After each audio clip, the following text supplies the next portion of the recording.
আসসালামু আলাইকুম। আশা করি সবাই সুস্থ আছেন, ভালো আছেন।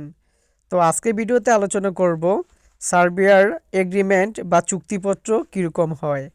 আসলে কালকে আমার এক বড় ভাই সার্বিয়ার জন্য একটা চুক্তিপত্র পেয়েছেন, মানে উনি ভিসা পেয়েছেন, সেটার একটা চুক্তিপত্র পেয়েছেন। আজকে আমি সেই চুক্তিপত্রটি দেখাবো। চুক্তিপত্রটা ইংরেজিতে দেওয়া, তো আমি সেটা বাংলাতে ট্রান্সলেট করে দিব যাতে আপনারা সবাই সহজে বুঝতে পারেন এবং কি কি নিয়মকানুন থাকে কোম্পানির চুক্তিতে কি কি থাকে, সার্বিয়ান চুক্তিগুলোতে কি কি থাকে, আপনারা যাতে সহজে বুঝতে পারেন। তো আপনারা ভিডিওটি স্কিপ না করে সম্পূর্ণ ভিডিওটা শেষ পর্যন্ত দেখতে থাকুন। এটা হচ্ছে সেই কন্ট্যাক্ট পেপার যা আমাকে আমার ওই বড় ভাই পাঠিয়েছে, যা পিডিএফ করা ছিল। আমি এটাকে ইংরেজিতে আছে, আমি এটাকে বাংলায় ট্রান্সলেট করে আপনাদের পড়ে শোনাবো। তারিখ 3 ডিসেম্বর 2023। তারপর হচ্ছে এটা হচ্ছে আপনার কোম্পানির নাম, কোম্পানির কোড। তারপর দেওয়া আছে নাম, জাতীয়তা, পাসপোর্ট নম্বর। বিষয় হচ্ছে যোগাযোগের চিঠি। প্রিয় স্যার এমডি জুয়েল, 3 ডিসেম্বর 2023 তারিখে আপনার আপডেট করা আবেদন, রেফারেন্স এবং আমাদের সাথে পরবর্তী আলোচনা ব্যবস্থাপনা এত দ্বারা আপনাকে নিম্নলিখিত শর্তাবলীতে আমাদের প্রতিষ্ঠানে নিয়োগ করতে পেরে সন্তুষ্ট। তারপর হচ্ছে দেওয়া আছে আপনার পদবি। কারখানা বিভাগে আপনাকে পাঞ্চার মডারেটর হিসাবে মনোনীত করা হবে। পোস্ট করার স্থান, মানে আপনাকে কোন কাজে কোন জায়গাতে কাজ করতে হবে বা পোস্ট করা হবে।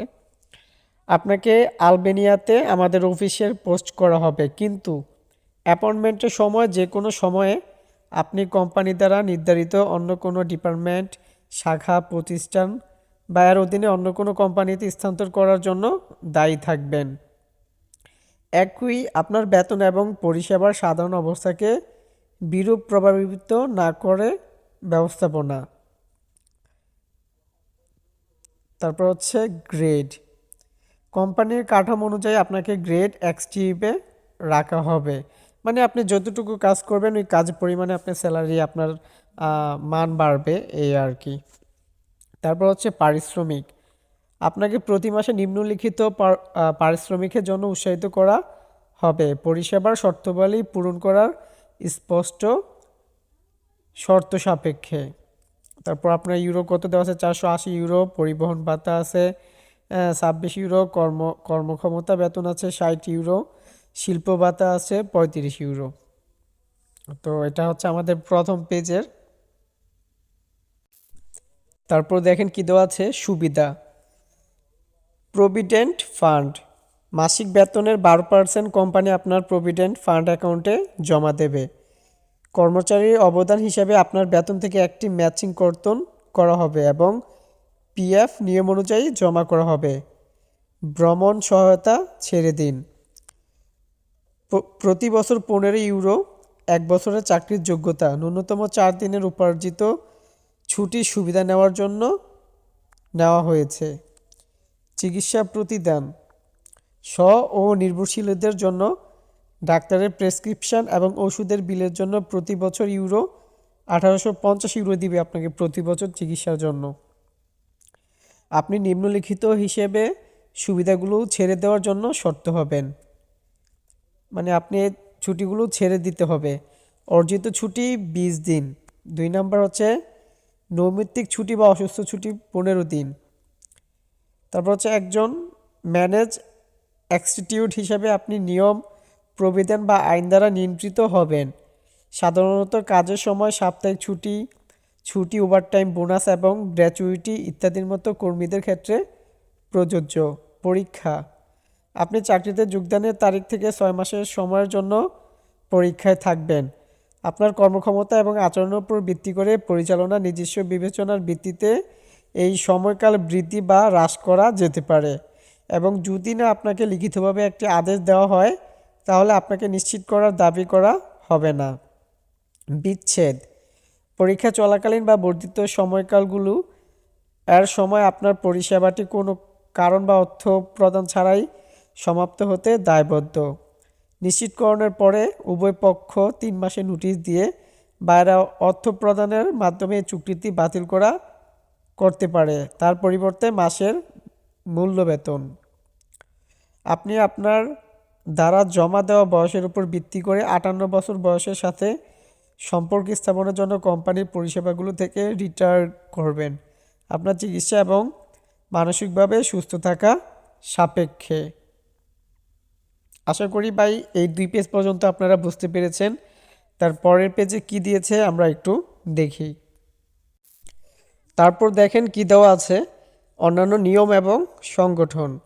আপনি সময় সময় আপনার উপর অর্পিত দায়িত্ব যথাযথ অধ্যবসায়, সততা এবং দায়িত্বের সাথে পরিচালনার সম্পূর্ণ সন্তুষ্টি এবং কোম্পানির দ্বারা আপনার কাছে প্রত্যাশিত কাজের উচ্চমানের মূল ভিত্তির সাথে পালন করবেন বলে আশা করা হচ্ছে।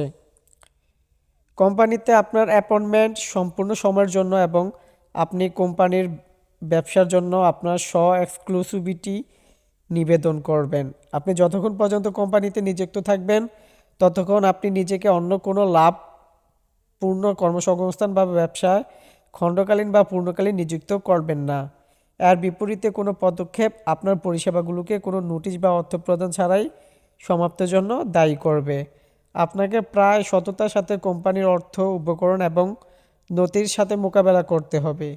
যে কোনো সময় কোম্পানির অর্থ, উপকরণ এবং নথিপত্র নিয়ে লেনদেনের আপনার নৈতিক স্খলন বা কোনো অসততা পাওয়া গেলে আপনি এর পরিবর্তে কোনো নোটিশ বা অর্থ প্রদান ছাড়াই সমাপ্তির জন্য নিজেকে দায়ী করবেন।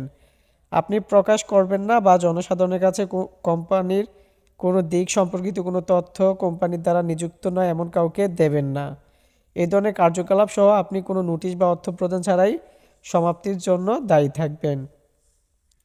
যদি কোম্পানির কাছে আপনার দেওয়া কোনো ঘোষণা বা তথ্য মিলে প্রমাণিত হয় আপনার পরিষেবা চলাকালীন যে কোনো সময়ে কোনো বস্তুগত তথ্য সম্পূর্ণরূপে চাপা দিয়ে রাখা হয়েছে বলে প্রমাণিত হয়, তবে তার পরিবর্তে কোনো নোটিশ বা অর্থ প্রদান ছাড়াই অবিলম্বে দায়বদ্ধ। এই অ্যাপয়েন্টমেন্ট আপনার শারীরিক এবং মানসিকভাবে ফিট পাওয়া এবং প্রত্যায়িত হওয়া সাপেক্ষে হবে। আরও আপনাকে একটি রাষ্ট্র বা চিকিৎসার শারীরিক ও মানসিক বজায় রাখতে হবে। আপনার পরিষেবা চলাকালীন যে কোনো সময়ে কাজটা আপনি চিকিৎসাগতভাবে অযোগ্য বলে বিবেচিত হন, এই কোম্পানিটি তার পরিবর্তে কোনো নোটিশ বা অর্থ প্রদান ছাড়াই সমাপ্তির জন্য দায়ী থাকবে। এখানে উল্লেখিত নয় এমন সমস্ত বিষয়ে আপনি সময়ে সময়ে কার্যকর কোম্পানির নিয়ম ও প্রবিধান দ্বারা নিয়ন্ত্রিত হবেন। তো এটাই ছিল সার্বিয়ান চুক্তিপত্রে লেখা। আসলে সার্বিয়ান চুক্তিতে কি কি লেখা থাকে এটাই হচ্ছে তাদের চুক্তিগুলা তাদের কি কি শর্ত সাপেক্ষ দেয়। তো আশা করি ভিডিওটা সবাই বুঝেছেন। আর সার্বিয়ান সম্পর্কে যাদের যে কোনো তথ্য জানার থাকে তাহলে অবশ্যই আমাকে কমেন্ট করবেন, আমি যথার্থ সঠিক তথ্য দেওয়ার চেষ্টা করব। তো সবাই ভালো থাকবেন। আল্লাহ হাফেজ।